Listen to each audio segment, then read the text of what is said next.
Pemirsa, PT Jasa Marga Surabaya Mojokerto resmi menaikkan tarif tol Surabaya Mojokerto terhitung sejak Selasa 9 Juli 2024 pukul 00 waktu Indonesia Barat. Tarif tol perjalanan terjauh dengan sistem transaksi tertutup untuk golongan 1 dari Warugunung menuju Mojokerto naik dari Rp39.000 menjadi Rp43.500. Sementara perjalanan terjauh untuk sistem transaksi terbuka dengan jenis kendaraan yang sama pada Simpang Susun Waru naik dari yang semula Rp2.500 menjadi Rp3.000. Direktur Utama PT Jasa Marga D. Hari Pratama mengatakan, kebijakan tarif tol Surabaya Mojokerto naik dilakukan dengan pertimbangan penyesuaian inflasi.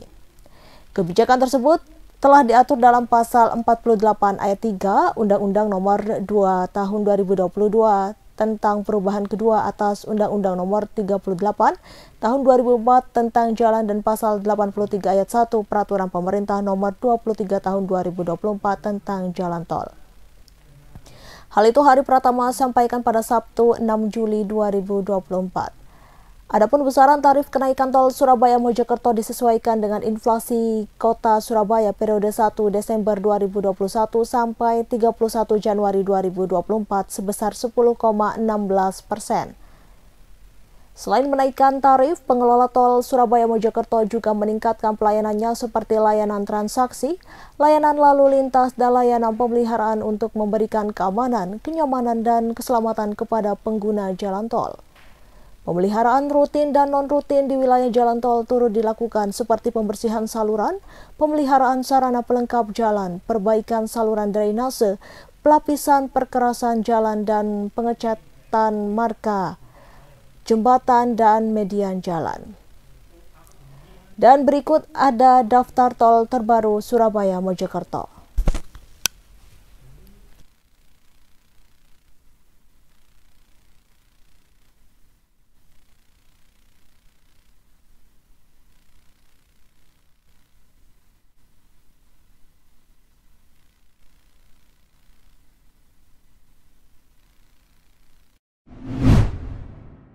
Pusaka-pusaka di Kabupaten Ponorogo kembali diarak jelang 1 Suro, Sabtu 6 Juli 2024 sore. Sebelumnya pusaka juga diarak pada Sabtu 6 Juli 2024 dini hari. Bedanya terletak pada jalur rute. Untuk bedol pusaka mengarak dari arah rumah dinas Bupati Ponorogo atau biasa disebut dengan Pringkitan hingga ke makam Batoro Katong. Untuk kirap pusaka, Sabtu sore rute yang dilakukan sebaliknya. Mulai dari makam Batoro Katong hingga alun-alun Ponorogo atau Kota Tengah. Kirap pusaka Grebek Suro 2024 tampak berbeda. Jika sebelumnya hanya 3 pusaka yang diarak, kali ini ada 5 pusaka yang akan diarak. 3 pusaka yang selalu diarak jelang 1 Suro adalah payung Songsong Kiai Tunggul Wulung, tombak Kiai Tunggul Nogo, sabuk angking Cinde Puspito. Kemudian 2 yang baru adalah Kiai Pamong Angon Geni dan tombok Kiai Bromo Geni. Awalnya 5 pusaka itu diambil dari makam Batoro Katong di Kelurahan Setono, Kecamatan Jenangan. Lalu dibawa oleh para demang atau kepala desa di Kecamatan Jenangan. Selanjutnya Bupati Ponorogo Sugiri Sancoko, Wakil Bupati Ponorogo Lisdiarita. Selain itu forum pimpinan daerah juga turut di belakang dengan naik kuda.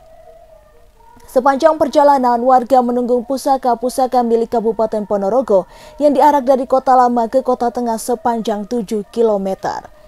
Kemudian setelah sampai di Kota Tengah atau alun-alun Ponorogo, pusaka-pusaka tersebut dijamas, sehingga kirap pusaka merupakan wujud melestarikan budaya dari Ponorogo. Kirap bedol pusaka merupakan pra-acara kirap pusaka. Kirap pusaka adalah dalam memperingati kejadian menyatunya Kabupaten Ponorogo menjadi satu dengan Kota Tengah yang dipakai. Prosesi kirap pusaka menggambarkan perpindahan Kabupaten Ponorogo di era Eyang Mertohadi Negoro tahun 1937.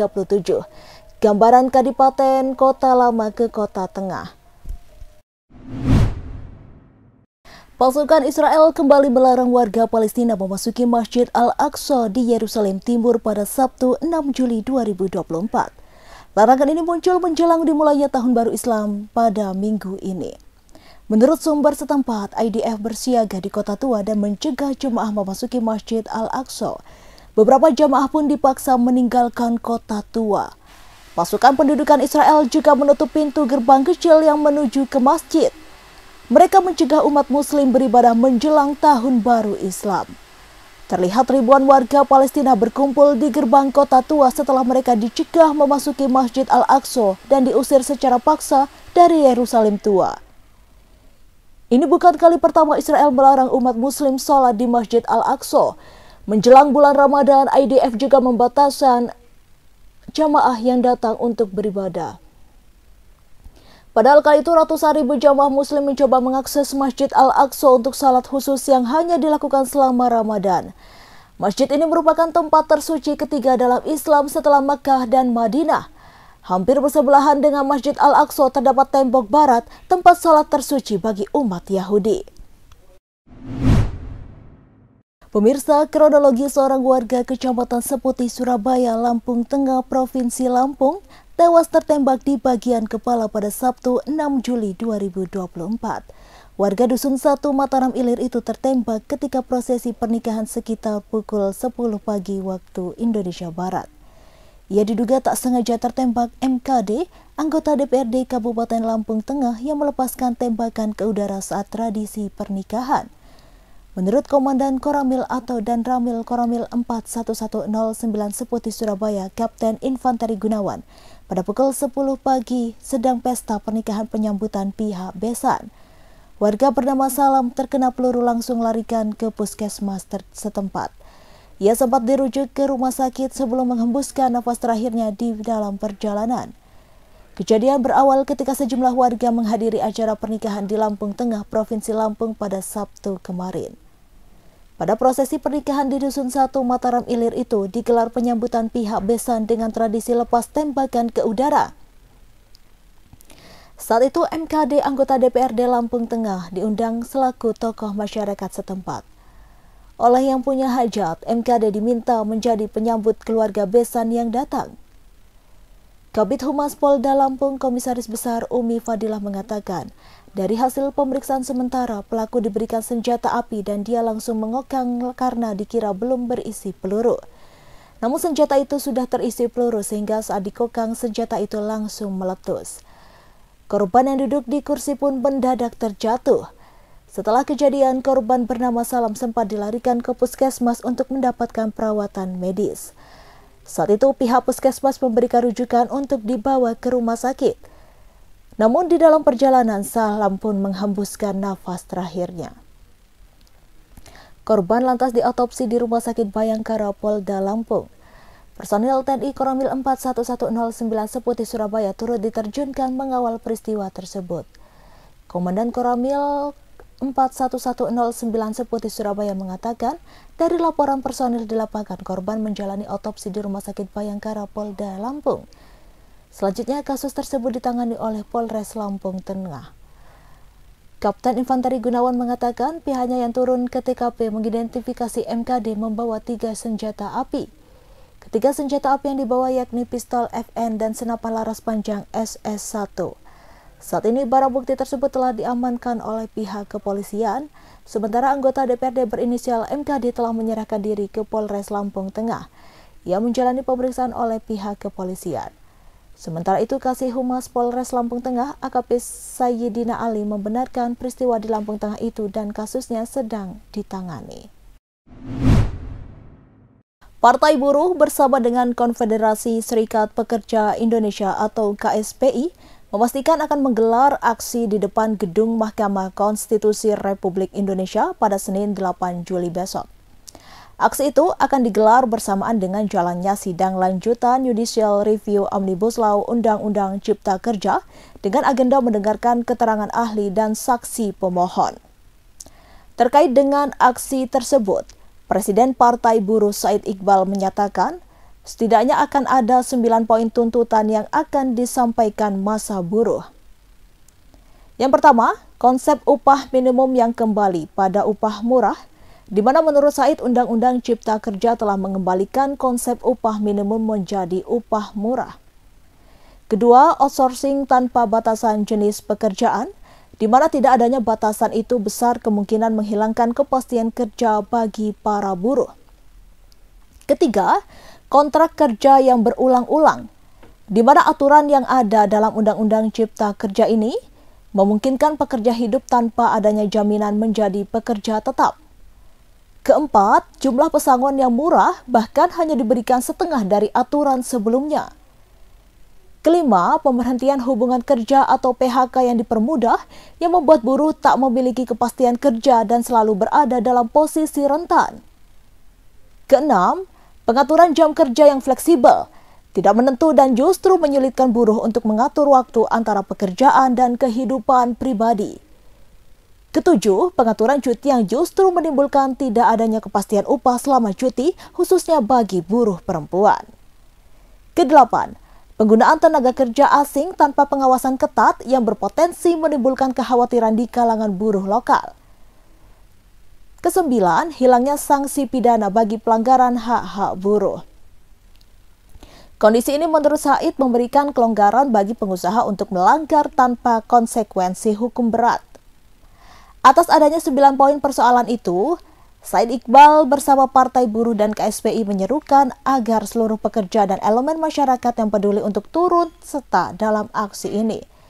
Tak hanya di Jakarta, aksi tersebut akan berlangsung di kantor-kantor gubernur, bupati dan wali kota di berbagai kota seperti Semarang, Surabaya, Batam, Medan, Pekanbaru, Banda Aceh, Gorontalo, Banjarmasin hingga Makassar.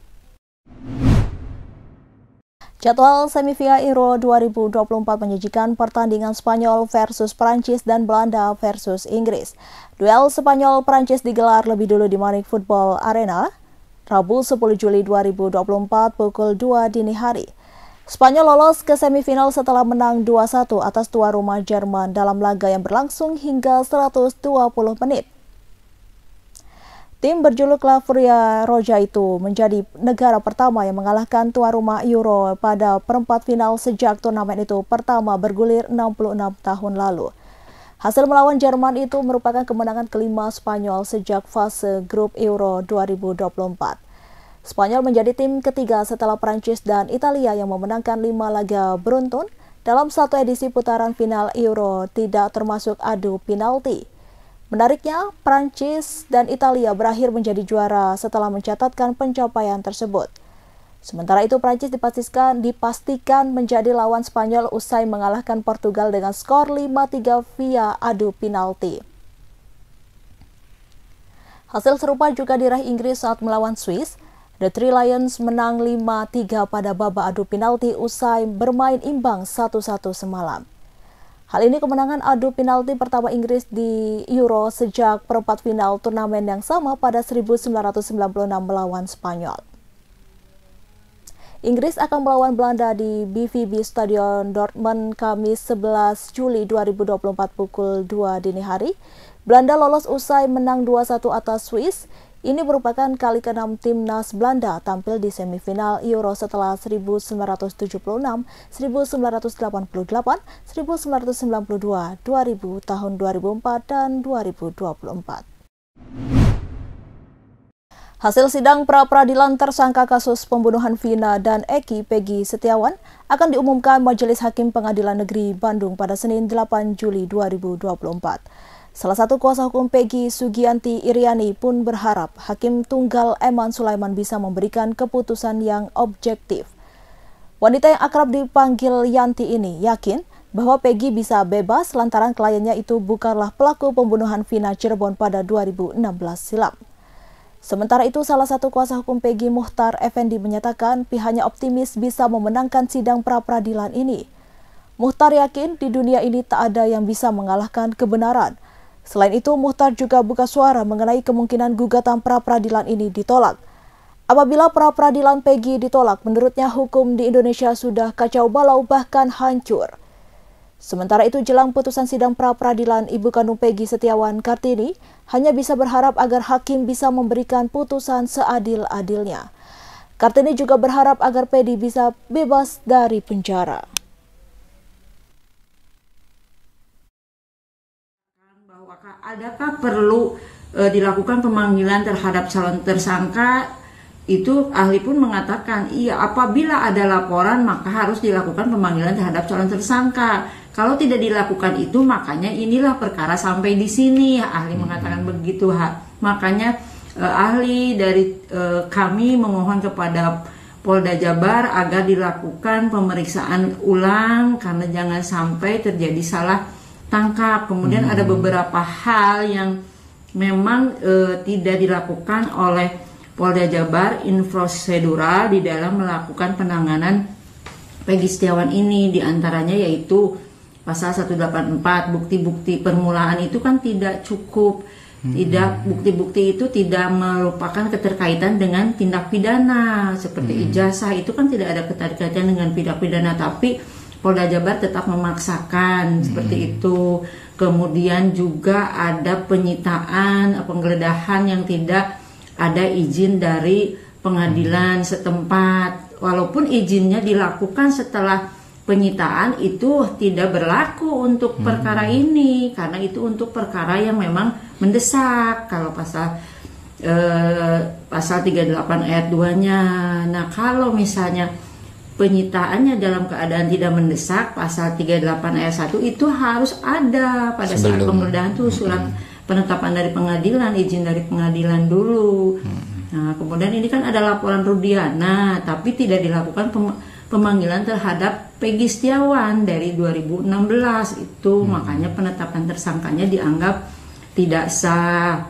Harapan dari kita semoga hakim akan berhati-hati dan memberi keputusan objektif. Kemarin pun kita sudah, alhamdulillah, hakimnya menyatakan bahwa dia akan memutus untuk rakyat Indonesia. Semoga apa yang dikatakan hakim sesuai dengan harapan kita juga, bahwa Peggy Setiawan bisa bebas karena dia memang bukan pelakunya. Kalaupun ada yang pelakunya, tolonglah jangan memaksakan. Download Tribun X sekarang, menghadirkan lokal menjadi Indonesia.